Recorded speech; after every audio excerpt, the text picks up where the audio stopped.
piedade do cristão. Mateus capítulo 6, de 1 a 8, e depois 16 a 18. Vamos ler na palavra de Deus. Guardai-vos de fazer a vossa esmola diante dos homens, para serdes vistos por eles. Aliás, não tereis galardão junto de vosso Pai que está nos céus. Quando, pois, deres esmola, não faças tocar trombeta diante de ti, como fazem os hipócritas nas sinagogas e nas ruas, para serem glorificados pelos homens. Em verdade vos digo que já receberam o seu galardão. Mas quando tu deres esmola, não saiba a tua mão esquerda o que faz a tua direita, para que a tua esmola seja dada ocultamente, e teu Pai, que vê em secreto, te recompensará publicamente. E quando orares, não seja como os hipócritas, pois se comprazem em orar em pé nas sinagogas e às esquinas das ruas, para serem vistos pelos homens. Em verdade vos digo que já receberam o seu galardão. Mas tu, quando orares, entra no teu aposento e, fechando a tua porta, ora ao teu Pai, que vê o que está oculto, e teu Pai, que vê o que está oculto, te recompensará.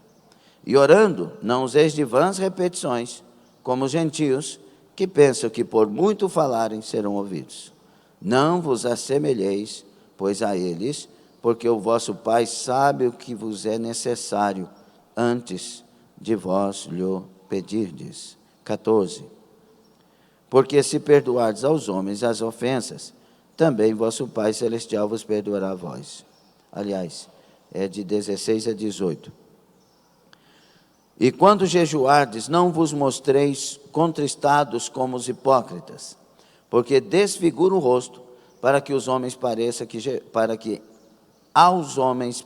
que jejuam. Em verdade vos digo que já receberam o seu galardão. Porém tu, quando jejuares, unge a cabeça e lava o rosto, para não pareceres aos homens que jejuas, mas sim a teu Pai que está oculto. E teu Pai que vê que está oculto, que vê o que está oculto, te recompensará. Amém?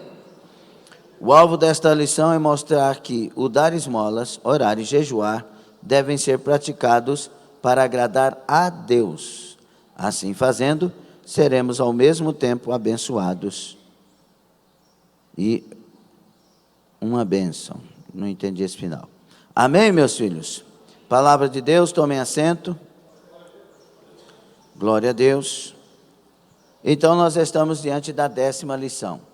Lições que tratam de diversos assuntos do Sermão do Monte. E o Sermão do Monte é Deus nos falando a maneira que devemos ser, servindo a Ele. Não é uma religião falando, não é um guru falando. É o Mestre amado, Jesus Cristo, falando para nós como se deve viver para a glória de Deus. Como que um cristão, como que um servo de Deus vive. A palavra de Deus, ela não tem partido. A palavra de Deus é a revelação de Deus para a humanidade toda. Independente de qualquer coisa, de qualquer religião, de qualquer situação, de qualquer cultura. Esta palavra, ela está acima de tudo.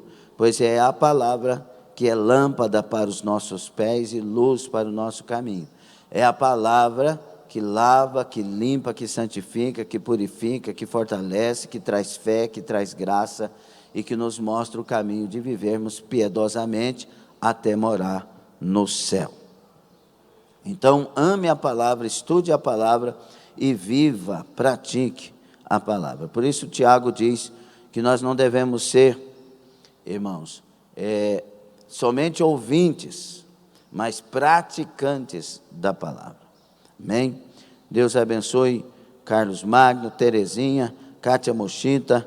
Deus abençoe vocês que estão conosco. Irmã Kátia desde de Atlanta. Deus abençoe a irmã Hermínia na Flórida. Abençoe todos. Meus irmãos, a piedade do cristão. A palavra piedade no grego é eusebeia. ela não tem um significado claro, mas ela tem uma revelação clara do que é ser piedoso. Esta palavra piedade é a virtude. Diga comigo, é a virtude que possibilita oferecer a Deus o culto que Ele merece e o que lhe é devido. Diga, não somente isso, também serve, é aquele que serve corretamente aos seus próximos e lhes dá o que lhes é devido.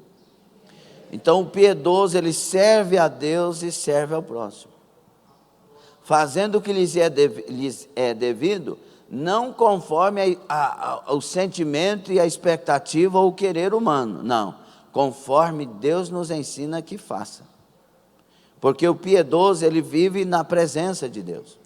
O piedoso não é só aquele que ora, que dá esmolas, que jejua, não. O piedoso é aquele que anda com Deus.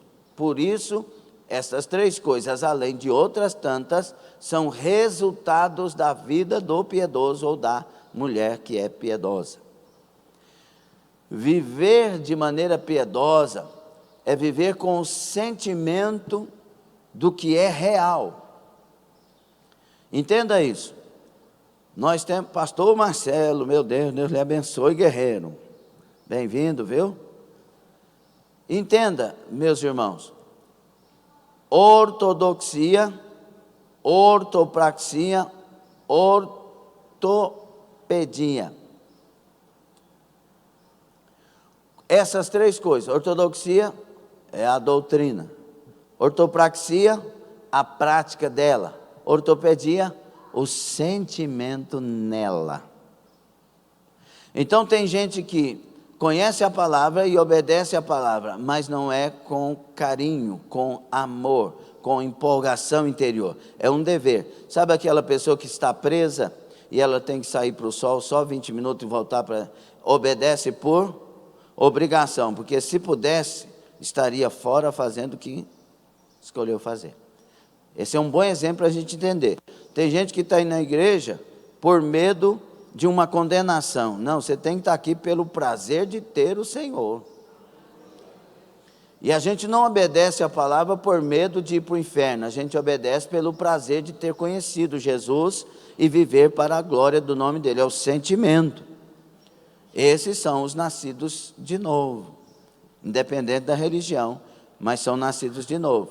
E estes que são nascidos de novo, vivem a palavra e unicamente para a glória de Jesus Cristo. Não tem outro Deus na vida de quem serve a Deus. É o Pai, o Filho e o Espírito Santo e pronto. Quem conhece a Trindade Santa aí? É o que servimos, é o que os que servem a Deus fazem. Então, meus irmãos, ser piedoso é mais ou menos você que teve um encontro com Deus e agora escolhe viver por Ele, para Ele e nele. A vida dele vem para nós. Ele habita em nós, como templo de morada do Espírito Santo, Ele habita em nós. Quando Ele habita no ser humano, os sentimentos dele vêm para a pessoa. O temor dele, a maneira dele, a forma dele. É por isso que a igreja, conforme a Bíblia, diz que ela vive transformada na mente, na alma e em tudo. É nova criatura. As coisas velhas se passaram, tudo se fez novo. Você agora não faz o errado por obrigação. Você faz porque não quer. Seu sentimento é outro, a sua mente mudou. Metanoia. A mente mudou, né? A palavra arrependimento na Bíblia é metanoia, mudança de mente. Se você se arrependeu mesmo e teve essa conversão, sua mente mudou. Seu prazer é outro, sua direção é outra, seu querer é outro. Pastor, eu não tenho isso. Então vai chorar, buscar, porque Deus tem para todos nós. E aqui, nesse caso das três questões, porque eu enquadro piedade como vivendo tudo que é a vontade de Deus, nessas três questões, a verdade de ter escolhido essas três é que nós não podemos fazer estas coisas para os homens. É interessante, é meio paradoxal, né? Você faz para o homem, mas é para Deus. Você deu esmola, foi você servindo a Jesus. Jesus falou assim, olha, eu quero agradecer vocês, porque eu tive fome, vocês me deram de comer, estava com frio, você me deu de vestir, estava com sede, me deste de beber, estava preso, fosse me visitar. Senhor, quando te fizemos isto? Quando vocês fizeram a um dos pequeninos. É aqui que está o segredo. Não é, queridos, é por isso que ele está combatendo aqui essa questão de, vem aqui, irmão, está vendo, estou dando um carro para ele. Não, nós estamos fazendo para o Senhor, e o Senhor só recebe aquilo que é oculto, nesse caso. Você vai lá na casa do irmão e diz, irmão, a partir de agora é seu. Deus te abençoe. Conte para ninguém não. Deixa Deus te abençoar. Porque eu quero o galardão é do céu. Porque o galardão do céu não é para minha exaltação, é para a exaltação de Jesus. Escute, tudo que eu faço para Deus é que eu vou receber galardão. Se não é para Deus, não tem galardão. Foi o que o texto disse. Se você fez para os homens, você já ganhou o seu galardão. Os homens vão te galardoar. E esse galardão perece. Agora, se fez para Deus, esse galardão vai ser dado lá na eternidade. Porque você fez para Jesus. Entende isso? Então, quando é que eu sirvo a Deus? Servindo o próximo. Quando é que eu amo a Deus? Amando o próximo. Quando é que eu estou verdadeiramente preocupado com Deus? Preocupando com o próximo. Porque todo o propósito de Deus, enquanto igreja, é servir uns aos outros, amar uns aos outros, perdoar uns aos outros, é tudo por causa dos outros. Entendeu, comunidade cristã? Entendeu ou não? Então, quando alguém fala mal do outro, como que fica o céu? Se Deus nos fez para viver para o bem do outro. Um fofoqueiro. Por isso que a Bíblia diz que Deus abomina. Por quê? Não entendeu nada. Nós vivemos para ajudar uns aos outros. Os mais fortes carregam as cargas dos mais fracos. Um ao outro ajudou. Estamos fora, não estamos? Escutei um vixe. Estamos fora, irmãos. Venderam para nós um produto enganoso. Venderam para nós um evangelho que não é o de Cristo. E Paulo falou isso, eu tenho esse receio, que vos anuncie um evangelho que não é o nosso evangelho. E um Cristo que não é o Cristo verdadeiro. Queridos, quando Jesus entra em nós, há transformação verdadeira. Amém? Então, o cuidado de não praticarmos publicamente nossos deveres espirituais para que sejamos admirados pelos outros, introduz toda a seção que vamos estudar nesta lição. Os 3 exemplos de piedade cristã considerados por Jesus, a esmola, a oração e o jejum, são tão inerentes à vida do cristão que o propósito de Jesus no sermão não foi levar os discípulos a praticar essas coisas, mas ensinar-lhes a maneira correta de fazê-lo diante de Deus. Mesmo porque Jesus, falando aos seus nesse tempo, não precisava trazer um mandamento. É costume do judeu fazê-lo. Por isso que ele não diz, vocês devem jejuar. Não, eles já jejuavam. Ele dizia, quando jejuardes. Ele não diz, vocês devem dar esmolas. Quando vocês derem esmola. Por quê? Porque é uma prática. É prática do cristão ajudar. É prática do cristão orar. É prática do cristão jejuar. É sua prática? Porque do cristão é. Os assuntos aqui analisados integram o corpo doutrinário de praticamente todos os sistemas religiosos ao redor do mundo. Essa semelhança com o cristianismo bíblico não diminui a importância da esmola, oração e jejum para nós.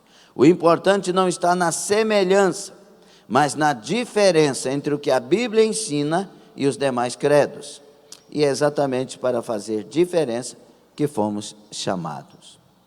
Então vamos aprender, porque as diversas religiões ensinam, inclusive, tem religiões que ensinam que se você fizer boas obras, você é salvo. Isso está errado, porque as boas obras não salvam. O Salvador existe e é um só, Jesus Cristo. Só tem um caminho, ele disse, no grego é ego eimi rhodos. Eu sou, artigo definido, o caminho. Ou seja, não existem caminhos. O Jesus Cristo vivo, Deus feito homem, traz a nós revelações de salvação. E ele diz, eu aqui é que sou o caminho, a verdade e a vida. Jesus não é vida, ele é a vida. É diferente. Então, entenda, por que Jesus é o único? Porque ele foi para a cruz sem pecado e ele é o único que ressuscitou o terceiro dia. E quando falamos terceiro dia, é do calendário judaico. Calendário judaico, porque foi sexta à tarde, depois vem sábado e domingo de manhã a ressurreição. E os judeus contam o dia até as 18 horas. Então, sexta-feira, 18 horas, venceu o primeiro dia. Sábado, 18 horas, venceu o segundo dia. E domingo já era o terceiro dia. Ok? Por isso, 3 dias. Eu estou falando isso para evitar tantos teólogos de meia tigela que falam na internet e as pessoas vão se confundir. Ok? Então tá. Então vamos para os 3. O primeiro tópico aí nós vamos falar sobre o quê? A esmola cristã. O que a palavra esmola significa? A palavra grega para esmola significa compaixão, alívio imediato aos pobres em dinheiro ou outras coisas. E aí, meus irmãos, Jesus, ele fala sobre essas questões conosco, através de Paulo, Aqui eles colocam Jesus como se estivesse falando direto na lição, mas é Paulo que está sendo usado aqui, Mas, 20 e 35 de Atos, mais bem-aventurada coisa é dar do que receber. E é ou não é? Por exemplo, alguém nos ajuda, nós estamos precisando, você sente aquela ajuda e é grato, mas o que ajudou, quando o faz de coração, sai daquele lugar, parece que está andando nas nuvens. Eu pude ajudar alguém, essa pessoa foi socorrida, ela chorou porque precisava, eu fui útil, e aquele sentimento de graça, de paz, é maravilhoso, e é tão maravilhoso, que você, para continuar tendo esse sentimento, deve calar a boca e não contar para ninguém, porque quando você conta para alguém, parece que o sentimento corta. É fazer em oculto, é abençoar em oculto, o que faz a direita, e o que faz a esquerda, não conte, não toque trombeta. Mas eu fui, fale alguma coisa quando você for testemunhar, se Deus lhe inspirou, mas não fale nada que glorifique você. Fale o que honra e glorifica a Deus. Amém? Isso implica que o cristão não pode se esquecer de ter sido salvo mediante a graça. Aliás, não pode se esquecer de que ter sido salvo pela graça mediante a fé, ele foi salvo pela graça mediante a fé e não pelas obras.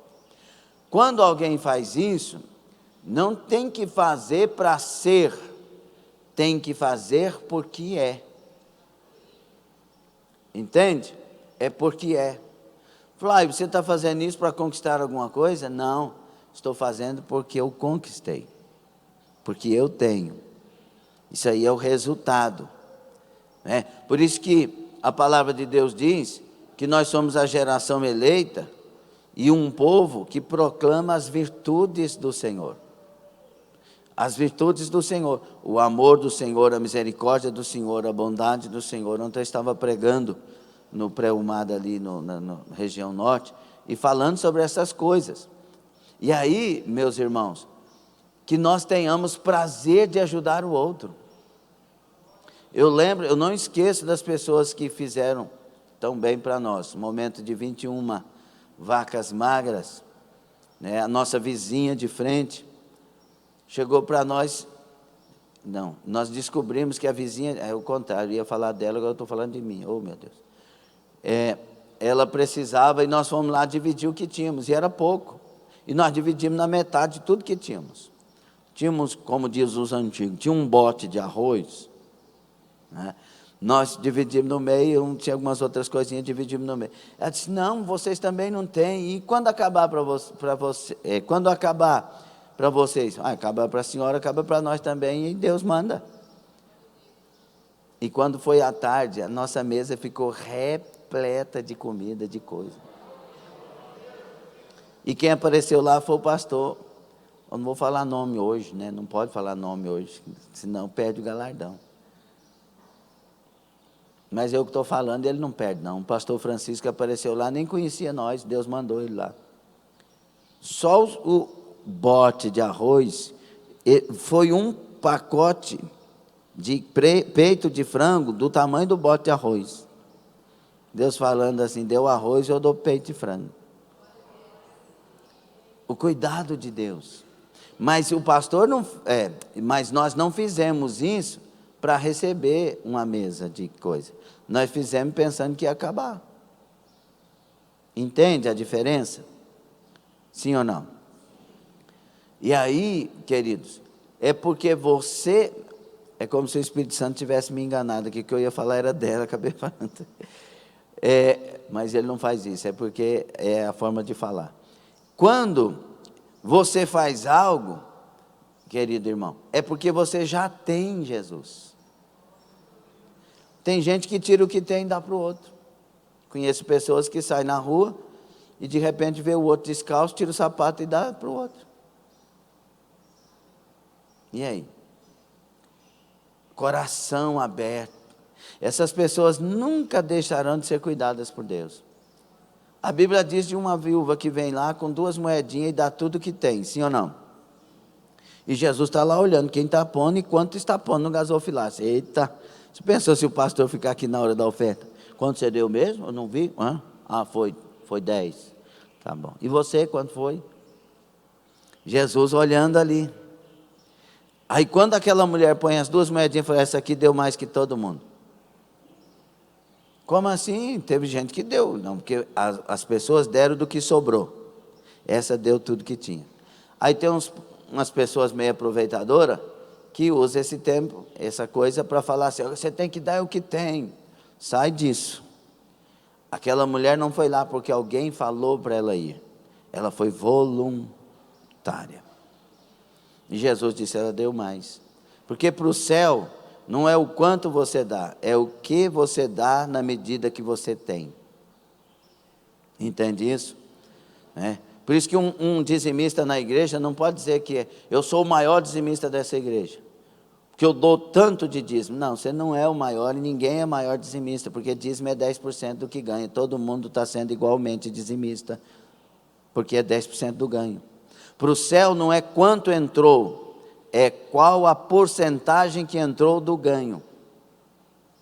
Então todos nós somos iguais na igreja. Ok? E aí, meus irmãos, boas obras certamente incluem as esmolas, mas isso não é dar indiscriminadamente. É aqui que tem que ver. São palavras do Didaquê, antigo documento cristão, que tua esmola sue em tuas mãos, até saberes a quem dar. Isso aqui é importante, muito importante. Porque eu não posso dar esmolas simplesmente porque eu sou um cristão e devo dá-las. Não. Aí você sai distribuindo. Não. Você tem que ter sabedoria, discernimento de dar para quem precisa. Vamos supor, se eu tenho 20 para dar, 20 alguma coisa, 20 reais, 20 mil reais, 20 milhões. Aí eu vou dar para alguém 20. Se eu, não vou dar exemplo aqui de pessoas locais, se eu for dar para a Trifena, e a Trifena não precisa, mas o Trifoso precisa, eu pego o que está na minha mão e dou para quem não precisa, aquela pessoa que precisa vai padecer. Então eu tenho que saber a quem dar, a quem ajudar. Por isso que ele está dizendo que a esmola tem que suar na mão. Porque você só vai fazer aquilo que Deus lhe dirigiu para fazer. Tem pessoas que Deus não quer que ajude. Por exemplo, ele não queria que ajudassem o pródigo, porque o pródigo só acordaria quando ninguém lhe desse nada. Então Deus deve dirigir o seu servo.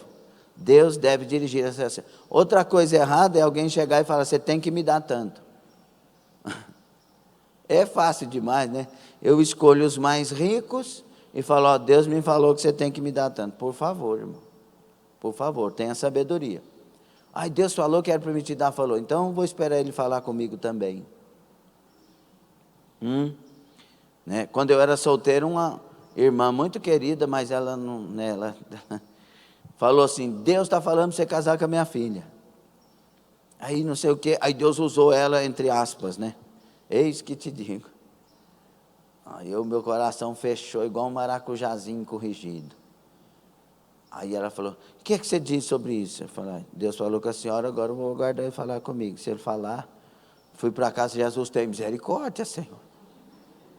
Não vou perder a Vilcelé não conhecia a Vilcelé não. Não, já sabia que era ela. Glória a Deus. Então, a gente tem que saber, tem que entender, tem que discernir. Não é o outro falar, é Deus falar. Ok? E se Deus chegar a falar com você alguma coisa, e se usou alguém, é para testificar que ele já havia falado com você, é diferente. Então Deus tem que falar. Entendeu? Entendeu a parte? Ah, eu tenho que ser, então vou sair. Não. Você pode fazer um propósito tipo assim: ó, hoje eu vou dar 50 reais para alguém, porque Deus me abençoou e eu quero dar 50 para alguém. Tirou o dízimo e agora você quer fazer isso, porque o dízimo é na casa do Senhor. Aí você sai: Senhor, toca no meu coração. Aí passou perto de um pedinte, mas seu coração não abriu, prossiga. Por quê? Porque se você quer dar e o coração não abriu, Deus é que está falando. Aí chega numa pessoa e aquela pessoa está ali e o coração abre. É a pessoa que precisa, é a pessoa que Deus quer que você faça. Amém? Quem entendeu essa parte? A qualidade da esmola. Jesus disse que o cristão não deve dar esmolas com um espírito de autogratificação para engrandecer o seu ego. Eu dou esmolas. É aquele que bateu no peito e disse: eu sou dizimista, eu dou esmola, eu jejuo. Não. Mas se Jesus proíbe a busca de louvor dos outros e até de nós mesmos quando damos esmolas, por que nos incentiva a procurar a recompensa de Deus? Não seria apenas mudar a forma da vaidade? Não é para ter recompensa, é o prazer de ajudar. É o bom samaritano. Pegou, ajudou, levou para a hospedaria, pagou a despesa e falou: e se precisar de mais alguma coisa, eu volto e pago. É porque ele não estava querendo outra coisa senão que aquela pessoa fosse curada, ajudada e socorrida. É isso que tem que ter. Se você der a cesta básica para alguém, é com o prazer de querer ver ela suprida. Entende isso, meus irmãos? Tem alguém aí que vai mudar nessa área a partir desta lição? Ser motivado por recompensa nem sempre está errado. O próprio Jesus suportou a cruz em troca da alegria que o aguardava. Só que nesse caso, ele está falando de eternidade. Amém? Suportou a cruz pelo que estava aguardado, a eternidade, a graça por causa dos outros. O subtópico B, Deus não vê como vê o homem. A natureza da recompensa divina difere da dos homens. Uma forma de recompensa é ver o alívio do necessitado por nosso intermédio. É esse prazer. E é interessante que você faz, você se alegra, mas ali na frente você esquece o que fez, porque você não fez para você.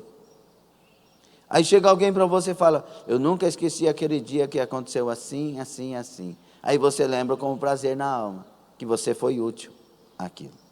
Amém? Entenderam sobre esmola? Alguma breve pergunta sobre isso? Está tudo bem? Quem é mão aberta aí para esmola? Então não seja. Tem que segurar até que Deus dirija. Quem é mão fechada para esmola? Então não seja, tem que abrir. Mas abrir na hora certa, para a pessoa certa. Amém? Fiz isso só para você guardar. Segunda coisa que nós estamos aprendendo, que vamos aprender nesta manhã, é sobre a oração cristã. E aí, Jesus chama a nossa atenção para aprendermos a diferença do que deve ser para aquilo que não deve ser. É a realidade e a hipocrisia. Você já viu que tem pessoas que quando você está... Isso aí é bom para me corrigir também. A pessoa está no banco, ela ora assim, ó Jesus, vamos agora orar com o irmão fulano de tal. Ó amado, divino e eterno mestre, como tu és majestoso.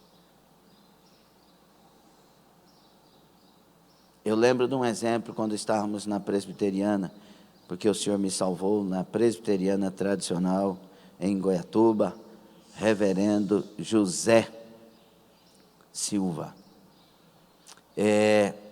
E lá eles contavam esse testemunho de um irmão, que na época a igreja ela tinha muito problema com muitas questões, né? Porque a formação da igreja era diferente do que é hoje, né? Tinha muita coisa que ela não sabia. Aí, tinha um irmão na igreja que ele era negro. E aí, um pastor novo na igreja e queria dar oportunidade para ele fazer a oração final, que é o sistema da igreja naquela época. Terminava o culto, vamos ouvir o irmão Flávio fazer a oração final. Aí o irmão Flávio levantaria, faria uma posição de reverência, a igreja sentada, curva a cabeça, e ele, Senhor, nosso Deus, tal. Aí ele falou para o presbitério, porque a presbiteriana tem um presbitério que dirige, ela põe, tira pastor, ela manda na igreja, o presbitério é por aí. E aí, é composto de vários homens. Chegou e falou, não, de jeito nenhum, o irmão é isso, o irmão é aquilo, vai dar um vexame, vai não sei o quê, o irmão é da roça. E o pastor com aquele negócio no coração. Aí chegou um culto, ele não aguentou. Deus falou com ele assim de uma forma especial, quer dizer, empolgou ele, né? E ele disse, vamos ouvir o irmão José fazer a oração final. Aí o presbitério, tipo assim, quase latindo.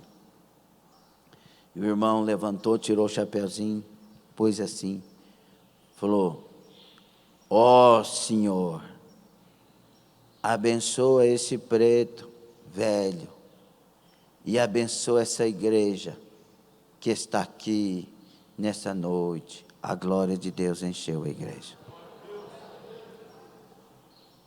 Porque Deus não ouve a elegância das palavras, a retórica, a maneira, a forma, a conjugação do verbo. E não, Deus ouve a sinceridade de um coração contrito e quebrantado diante dele. É isso que Deus ouve. Deus ouve até a oração errada e faz ficar certo.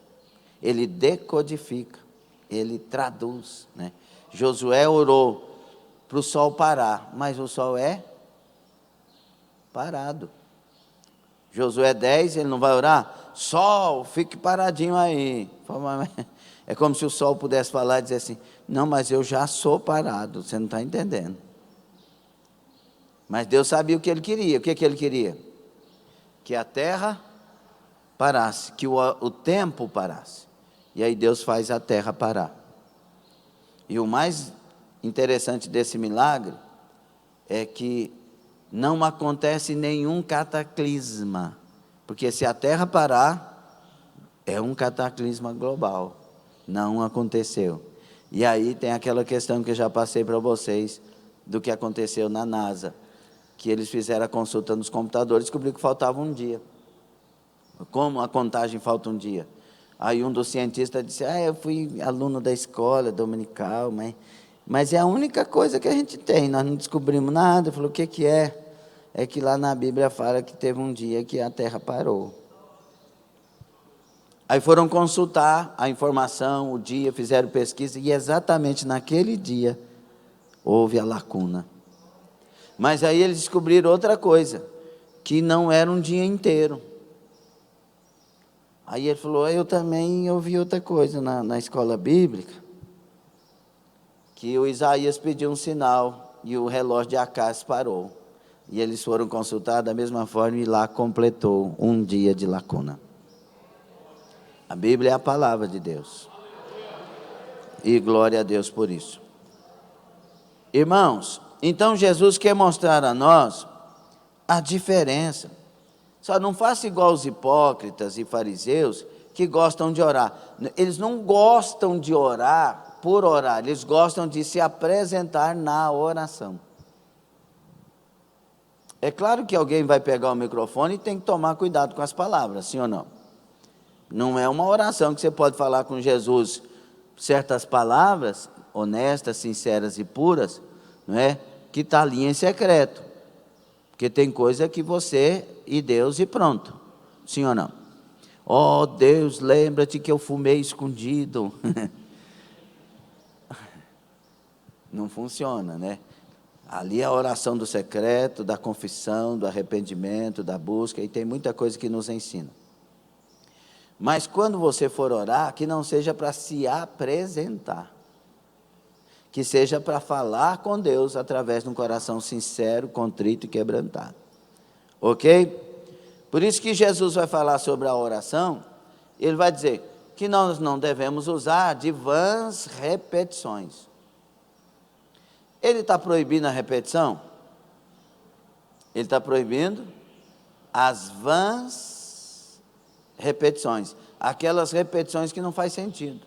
Então ele acaba com as rezas. E reza não é só, irmãos, as rezas que nós aprendemos dos pais, dos avós, tantas rezas que todo mundo fica repetindo, Não é só essas rezas. Nós também temos rezas. Tem gente que o cérebro já ora sozinho quando vai dormir. Joelho diante da cama, Senhor, obrigado por esse dia, abençoa o dia de amanhã, me dá uma noite de descanso, ser comigo, Senhor, amém. Aí no outro dia, Senhor, abençoa esse dia, abençoa o dia de amanhã, é uma reza. Você nem sabe mais o que está falando, é uma coisa que já está aqui Já viu quando você está dirigindo o carro, que você passa naquele trajeto tanto tempo, que quando você chega lá no outro, você fala, eu passei. Sim ou não? Não pode ser assim. Com Jesus tem que ser novidade. Tem que ser o que está na alma. Tem que ser sinceridade.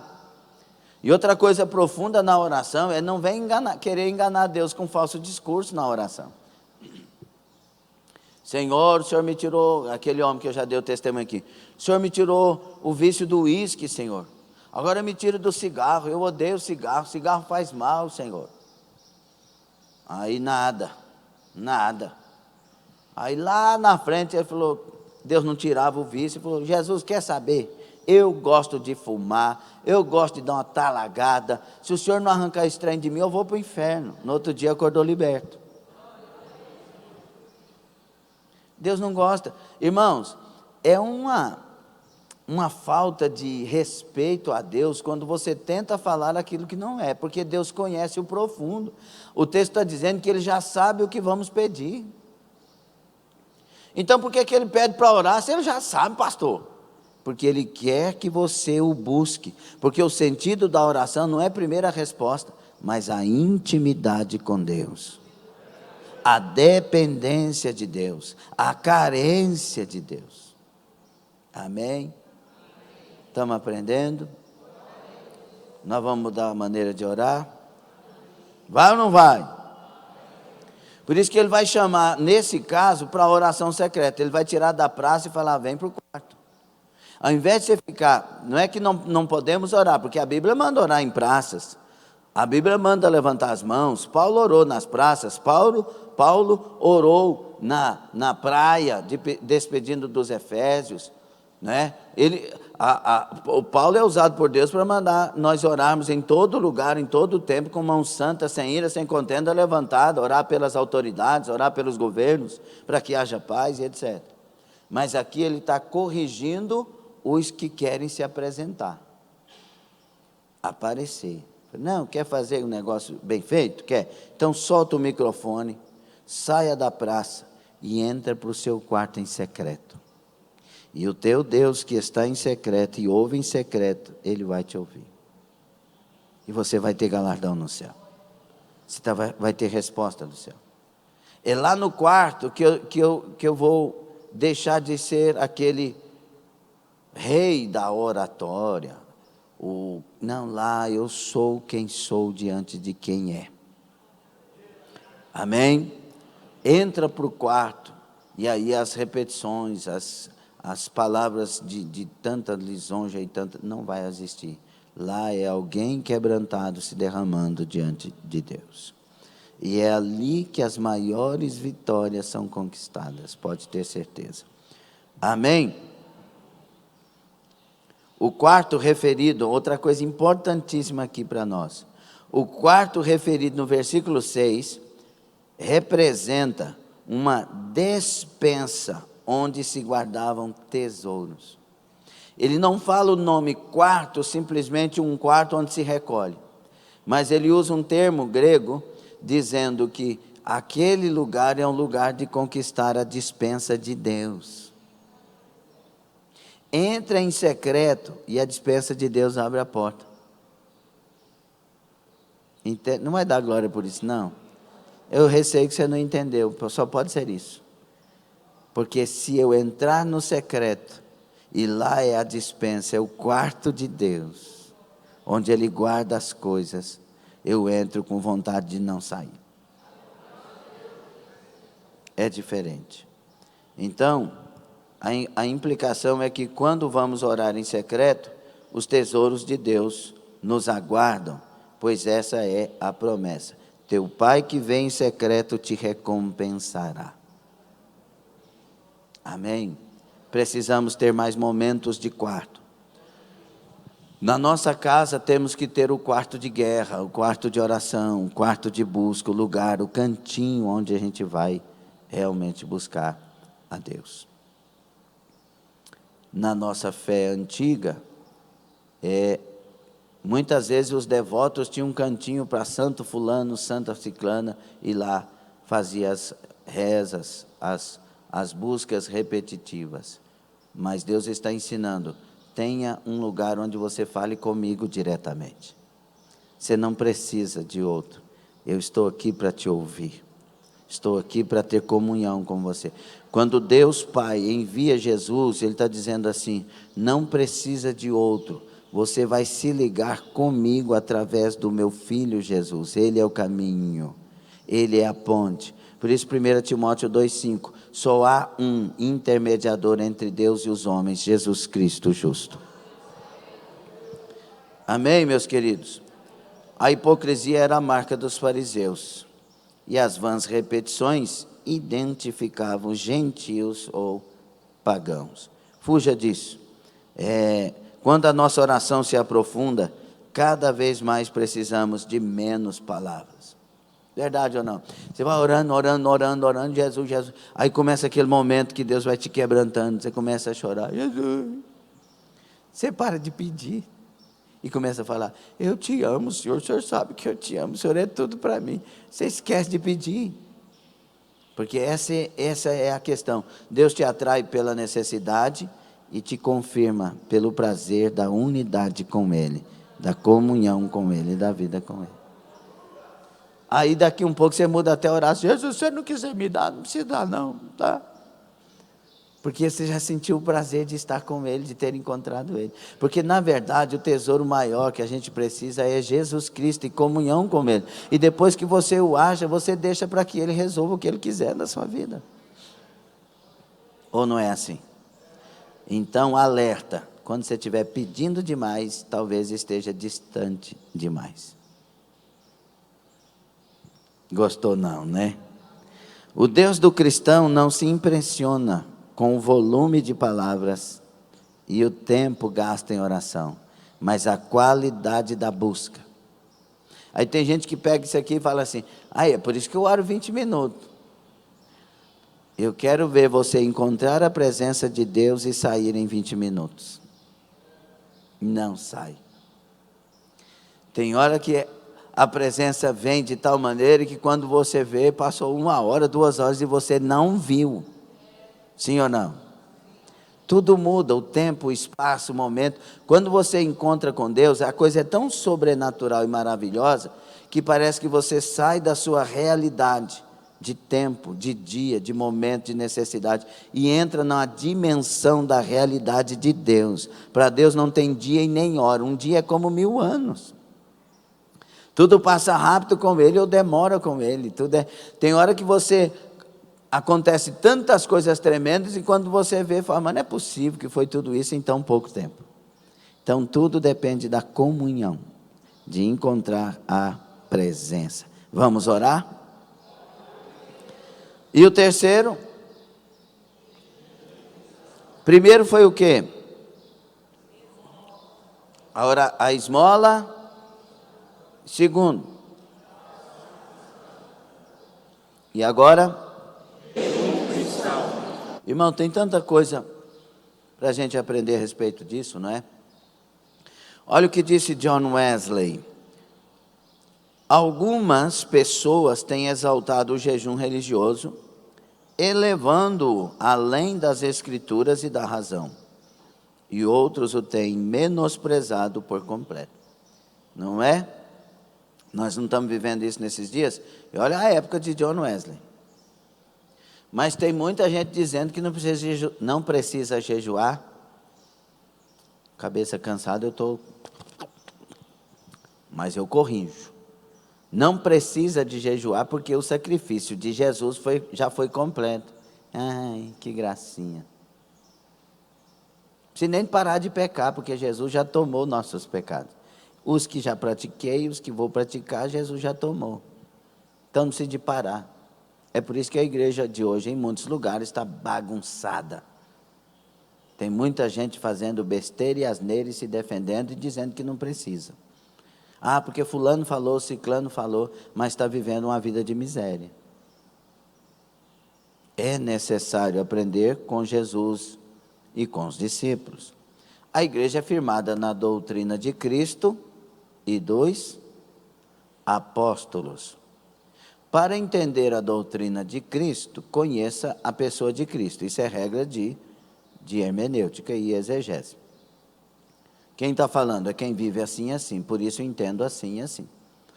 Para entender a doutrina de Paulo, de Pedro, a doutrina joanina, de João, você tem que conhecer a vida de cada um.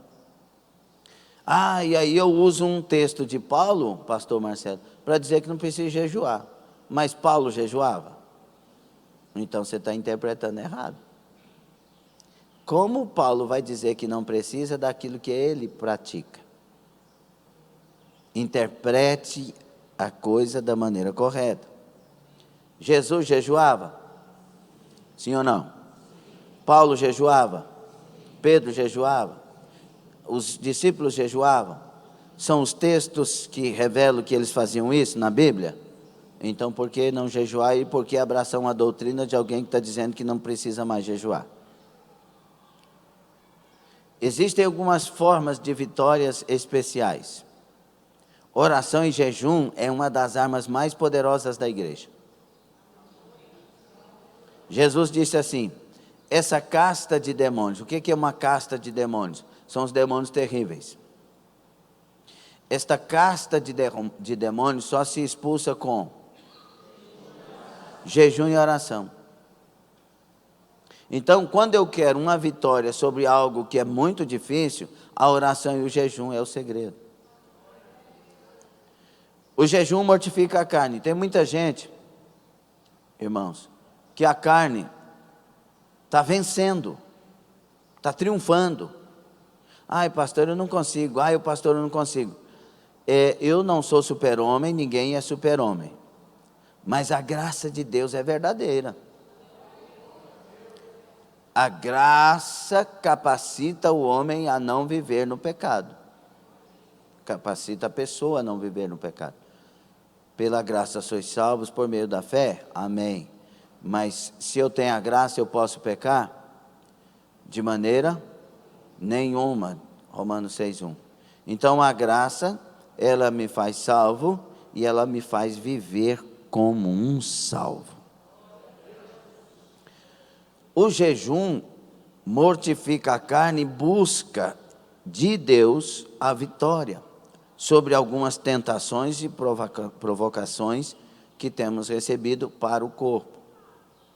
Então, o corpo é vencido no jejum, porque no jejum você está dizendo: corpo, não é a tua vontade, eu não te alimento, eu alimento o meu espírito. É assim que acontece. Porque o jejum mortifica a carne. Ele é arma de vitória, mas ele é arma de mortificar a carne. O jejum. É por isso que, quando a pessoa está de jejum e um jejum mais extenso, você fica nervoso. Não tem gente assim? Você fica nervoso? Conta para o titi. Fica. Fica ou não fica? Quem fica? Fica, que coisa boa, né? Por que fica nervoso? Porque a carne está sendo subjugada. E ela quer reagir. É você, quem manda aqui não é você mais, quem manda aqui é Jesus. Estou bravo, mas não estou bravo. Porque nós estamos aqui lutando contra você. Você não vai reinar, quem vai reinar aqui é o Espírito Santo. Então, quando você estiver nervoso, a coisa está funcionando. Domínio próprio e continua. Aí já viu que tem pessoas que chegam só para te provocar quando você está de jejum? Às vezes a esposa, às vezes o esposo. São parceiros na batalha, né? Te provoca. Aí, não, amor, não queria que fosse assim. Aí, porque está jejuando agora, quer dar uma de santa? Não, meu amor, eu te amo, miserável. Não é por causa disso. Agora você vai querer dar sermão. Vocês estão rindo porque já passou por isso? Mas é aquele combate, você está vencendo a carne e você está adquirindo domínio próprio e você está sendo doutrinado em si. Eu vou vencer. Aí a pessoa sai de perto, né? Ah, Satanás, você não vai pegar. Sim ou não? Miserável, aqui ó, está debaixo do meu pé, Satanás. Tem que vencer. Aí a pessoa tem hora que por causa disso fala: tá vendo, não adianta jejuar, a gente fica nervoso, é só jejuar e ficar nervoso. É isso mesmo. A carne não está querendo, ela quer revoltar. Tenha domínio, não entrega, vá até o final, deixa Deus te abençoar. Entendeu? Tem algumas coisas aqui que são discrepâncias, nós podemos entender. Muitos crentes vivem hoje como se Mateus 6, 16 a 18 tivesse sido arrancado de suas Bíblias. Mas não temos nenhuma razão de para descartar mais o dar e o orar do que o jejuar. Meu Deus do céu, mas não temos nenhuma razão para destacar mais o dar e o orar do que o jejuar, tudo é igual. Tem gente que aí faz aquele negócio, está de jejum, sai contando para todo mundo. Tem uns que contam diretamente, e outros indiretamente, né? Aí sai, irmão, não me oferece nada não, que eu já estou na benção, hein? Ô, infeliz. A Bíblia diz, quando você for jejuar, arruma o cabelinho, passa um azeite no rosto, fica... Não dá uma transparecer. Tem gente que está jejuando assim, irmão, me ajuda aí, que o negócio está feio hoje. Estou quase morrendo, eu não... Faça em secreto. Não transpareça. Agora tem duas coisas. Tem o jejum coletivo e o jejum individual. O coletivo tem jeito de você esconder? Josafá conclamou toda a nação para jejuar. E todo mundo ficou um olhando para ele. Não olha para mim não, que eu não estou... Não, é coletivo, todo mundo sabe. Aqueles que são participantes do tal grupo coletivo lá. Então, glória a Deus. É outra coisa. Jejuar dentro de casa, tem jeito de você falar para o pessoal que... Tem jeito, na casa não tem jeito. Você está dentro da casa. Aí não tomou café da manhã, chegou a hora do almoço, o almoço está pronto, você não foi, mas não tem jeito. Dentro de casa é outra coisa. Ó, dia de tal e tal é meu propósito. Deus abençoe a todos. Amém, não há problema. Agora a questão é os outros, não é? São os outros. Você chega para o outro e tem gente que, antigamente, tinha gente que não penteava cabelo. Não, eu estou de jejum. Não escovava os dentes. Estou de jejum, vai quebrar o... Porque o Sansão pôs o mel na boca, o Jonas pôs o mel na boca, o fulano pôs o mel na boca, quebrou o jejum, acabou. Não é assim, irmão.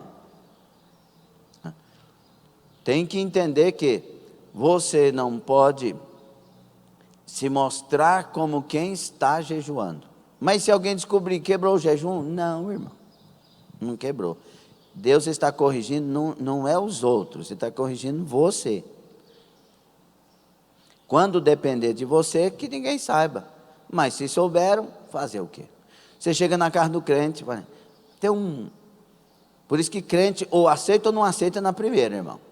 Entendeu? Tem um pão de queijinho aqui, e aí? Se quer, eita, é benção, hein? Glória a Deus. Se não, se está de propósito, fala, ô irmão, hoje não, Deus abençoe. E aí o crente do outro lado não fica, está de jejum? Você está de jejum? Irmão, o quê? Estou perguntando o quê, irmão? O pastor não falou para não perguntar? Então, se o crente falou que se está na casa, ofereceu, pega logo. Ou então disse, não, obrigado, uma próxima oportunidade, o crente não oferece mais. Respeita o outro. Amém? Quem está aprendendo?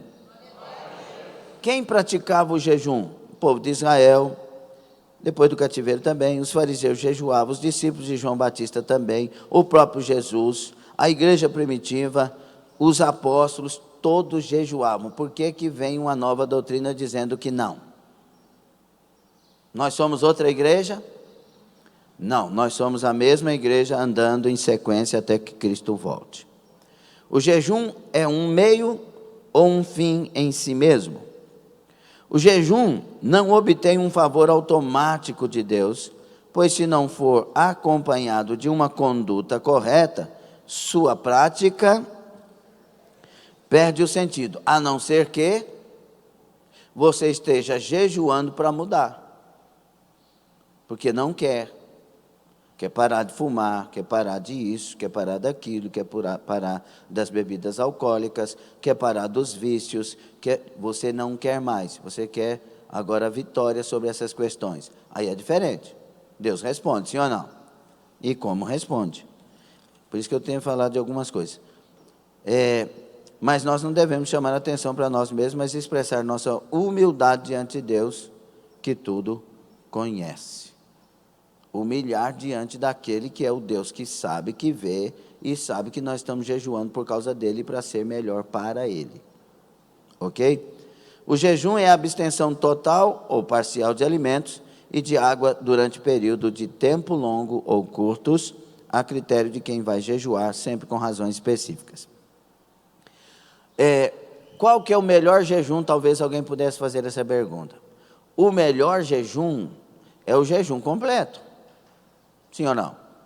E eu costumo dizer, já que vai jejuar, faz uma coisa que presta. Não ficará no meio do tempo. Ai, pastor, eu quase morro quando eu vou jejuar. Que bom, você devia morrer. Por quê, pastor? Porque o jejum é para matar a carne. Entendeu ou não? Então é o caminho mesmo. Ok? E aí quando vem aquela fome, pastor, já notou que você sempre não tem fome, mas quando tem dia de jejum está com fome? De jeitinho? Não tem fome, está lá. Mas no dia do jejum, o estômago, fome aí, não, ai. Como assim? Independente do que aconteça, porque podem ser muitas coisas, quando vier a fome, você diz, Senhor, eu estou com mais fome do Senhor do que desse corpo velho aqui. Eu quero mais de Ti. Vai roncar, mas não vai comer. Amém? E aí você está realmente mostrando para a carne o quê? Que quem manda é o Espírito. E esse é o problema de Gálatas 5, 16, 17. Um combate contra o outro, a carne e o Espírito, sim ou não? Quem vai vencer? Quem estiver mais alimentado. Se alimentar mais a carne, ela vence. Se alimentar mais o Espírito, ele vence. Então é por isso que na fome eu digo, quem manda aqui é o Espírito. Ok? Ai, pastor, deu fome, então é sinal. Sinal de quê? Que é para entregar. Não, você marcou que hora? Aí tem gente que na primeira dor de cabeça, ai, agora tem outra coisa, tem dor de cabeça que é chamado de café. Se tu não jejua por causa do café, será que vai para o céu por causa do café? Porque no céu não tem café.